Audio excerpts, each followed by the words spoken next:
మీ మోకాల నొప్పులకు ఎటువంటి సర్జరీ లేకుండా ఎపియాన్ పెయిన్ క్లినిక్ అందిస్తున్న అత్యాధునిక చికిత్స. ప్రస్తుతం మనతో పాటు ఉన్నారు అడ్వకేట్ శ్రీనివాస్ రెడ్డి గారు. ఆయన అల్లు అర్జున్ కేసులో ఇంప్లూడ్ అయి ఉన్నారు. అలాగే రిట్ పిటిషన్ కూడా దాఖలు చేసి ఉన్నారు. ఒకసారి ఆయనతో మాట్లాడదాం.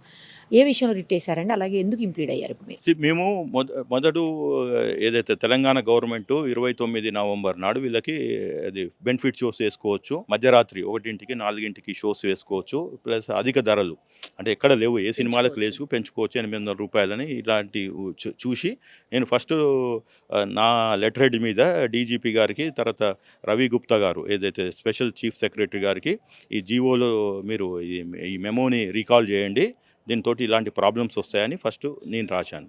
తర్వాత నా పిటిషనర్ సతీష్ కమాల్ అతను ద్వారా అంటే అతను నన్ను అప్రోచ్ అయ్యాడు, సార్ మీరు ఇట్లా తెలిసిందే అంటే అవును అంటే మేము రిట్ పిటిషన్ వేశాము. అది 3వ తారీఖు నాడు అడ్మిట్ అయింది. మళ్ళీ అప్పుడు 17వ తారీఖు అని ఇచ్చారు డేటు, ఇప్పుడు 17వ తారీఖు ఏమో వీళ్ళు కౌంటర్ వేశారు. ఇప్పుడు నెక్స్ట్ 31వ తారీఖు ఉన్నది వాదనలు. సో అది కంటిన్యూ అవుతుంటుంది. మెయిన్ టైం ఏదైతే ఈ సంఘటన జరిగిందో సంధ్యా థియేటర్ స్టాంపేడ్లో ఈ మహిళ చనిపోవటము, ఆ బాబు వాళ్ళ బాబు చావు బతుకుల్లో ఉండటము, క్రిటికల్గా ఉండటము, అప్పుడు నేను మళ్ళీ మేము ఇంప్లీడ్ అయ్యాము ఏది క్వాష్ పిటిషన్లో. సో మాకు ఐపీ నెంబర్ కూడా వచ్చింది. ఓకే, దెన్ ఆ రోజు ఏదైతే వాదనలు కోర్ట్ అవర్స్ తర్వాత ఉన్నారో అప్పుడు మాకు లింక్ పంపించారు, కానీ మేము జాయిన్ కాలేదు. So because of my other this one. Then నేను మండే వస్తుంది అనుకున్నాను, అది ఫ్రైడే నాడే అతనికి ఇంటర్వ్యూ బెయిల్ వచ్చింది. సరే వాట్ ఎవర్ ఇట్ ఈస్. దాని తర్వాత పరిణామాలు ఏంటిదంటే మేము క్లోజ్గా అబ్జర్వ్ చేస్తున్నాం కాబట్టి he has violated the bail conditions like conducting a press meet and discussing about a sub judice matter. అది దాని తర్వాత విక్టిమ్ ఫ్యామిలీని బ్లాక్మెయిల్ చేయటం, డబ్బులు ఇస్తాను ఇవ్వను, మీకు ప్రభుత్వంతో కోఆపరేట్ చేయొద్దు, ఎవరు పోయినా ప్రభుత్వం తరపున మీరు మాట్లాడొద్దు అని 100 కండిషన్లు పెట్టి ఒక 11 లక్షలు కిమ్స్ కట్టారు. అది Allu Arjun and team. Okay, ఇతనికి 25 లక్షలు ఇస్తాము అని చెప్పారు, 10 లక్షలు డీడీ తీసి పంపించారు. ప్రభుత్వం తరపున ఎవరు వచ్చినా మాట్లాడతలేడు అతను విక్టిమ్ హస్బెండ్, ఇప్పుడు ఆ బాబు వాళ్ళ ఫాదరు. సరే ఆయన ఒక మధ్యతరగతి కుటుంబము, సరే వీళ్ళతో మాట్లాడితే అప్పుడు ప్రభుత్వం కూడా మొదట్లో స్పందించలేదు. కానీ ఈ రోజు మాత్రం రేవంత్ రెడ్డి గారు క్లియర్ స్టాండ్ తీసుకున్నారు. థ్యాంక్స్ టు రేవంత్ రెడ్డి గారు individually and also honourable chief minister and also the entire Congress party for not listening to any this type of your traditional political rivals like BRS or BJP and also the social media లో troll అవుతున్నారు. కాబట్టి తర్వాత ఈ వీళ్ళు కూడా ఇప్పుడు ప్రభుత్వం తరపున విక్టిమ్ వచ్చేసాడు. ఓకే, అండ్ స్టేట్ మెషినరీ కూడా ఫాస్ట్గా మూవ్ అవుతుంది. అంటే నాకు ఒకటి గట్టిగా చెప్పుకునేది, గర్వంగా చెప్పుకునేది, ఏదో మేము ప్రయత్నించినాము, అది బూడిదలో పోసిన పన్నీరు కాకుండా ఇవాళ ముఖ్యమంత్రి గారే స్పందించారు. అంటే ఇప్పుడు నెక్స్ట్ నేను ఇక్కడికి వచ్చింది ఎందుకు అంటే ఇక్కడ వీళ్ళకి కొంత నా దగ్గర ఉన్న సమాచారాన్ని చెప్పి ఇమ్మీడియట్గా ఇంటరిమ్ బెయిల్ రద్దు చేయడానికి పిటిషన్ మూవ్ చేసి కస్టోడియల్ ఇంట్రాగేషన్ చేస్తే సమగ్ర సమాచారం వస్తుంది. ఇట్లా మీరు ఇచ్చి 11ంటికి తీసుకొచ్చి మళ్ళీ 2ంటికి లంచ్ బ్రేక్ ఇచ్చి మళ్ళీ 5ంటికి ఇంటికి పంపిస్తే మీరు ఇన్వెస్టిగేషన్ ఏది చేస్తున్నారో, ఎందుకంటే మన దగ్గరనేమో గవర్నమెంట్ దగ్గర లాయర్స్ ఉంటారు, స్టేట్ లాయర్స్ అంటారు, వాళ్ళేమో సుప్రీంకోర్టు లాయర్స్ని ఇంకా ఇంటర్నేషనల్ లాయర్స్ని తీసుకొస్తున్నారు.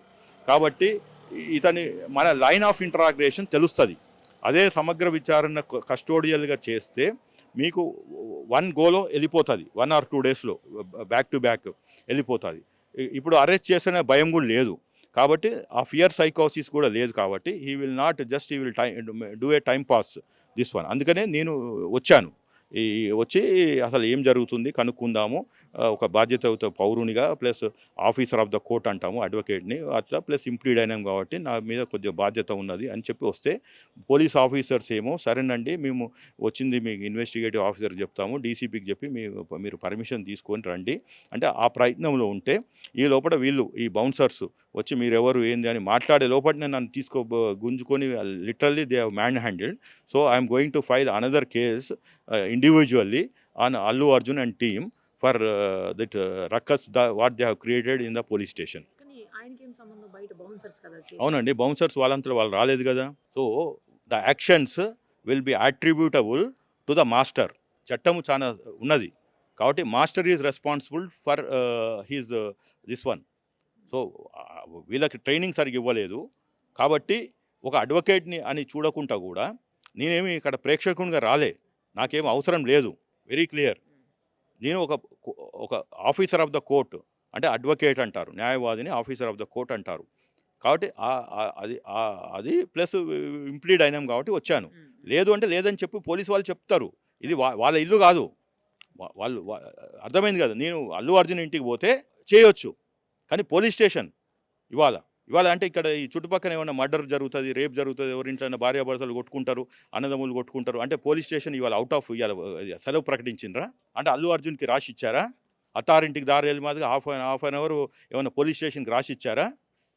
ఏంటిది? ఏం జరుగుతుంది? Non sense. అంటే బౌన్సర్స్ వాళ్ళ పరిధిలో ఉండాలి. ఏదో 30,000 జీతం తీసుకుంటున్నావు అని చెప్పి ఇష్టం ఉన్నట్టు, వాళ్ళు కూడా తెలంగాణ బిడ్డలు అయి ఉండొచ్చు, కానీ ఇక్కడ రెగ్యులేషన్ లేదు, రేం లేదు, ఎవరితో ఎట్లా మాట్లాడాలి అనేది వాళ్ళకి నేర్పియాలి. సో ఈ అల్టిమేట్గా అల్లు అర్జున్ని రాంగ్ బౌన్సర్స్ని పెట్టాడు, అన్ట్రైన్డ్ ఫెలోస్ని. వాళ్ళ మీద కూడా విచారణ జరుగుతుంది. కేవైసీ నో యువర్ క్లయింట్ అన్నట్టు నో యువర్ బౌన్సర్ కూడా పెట్టాలి. పెట్టి వాళ్ళు ట్రైనింగ్ ఉందా లేదా ఇవన్నీ చూడాలి. Okay thank you very much. Suman టీవీలో మీ పర్సనల్ అండ్ బిజినెస్ ప్రమోషన్స్ కోసం కింది నెంబర్కి కాంటాక్ట్ చేయండి.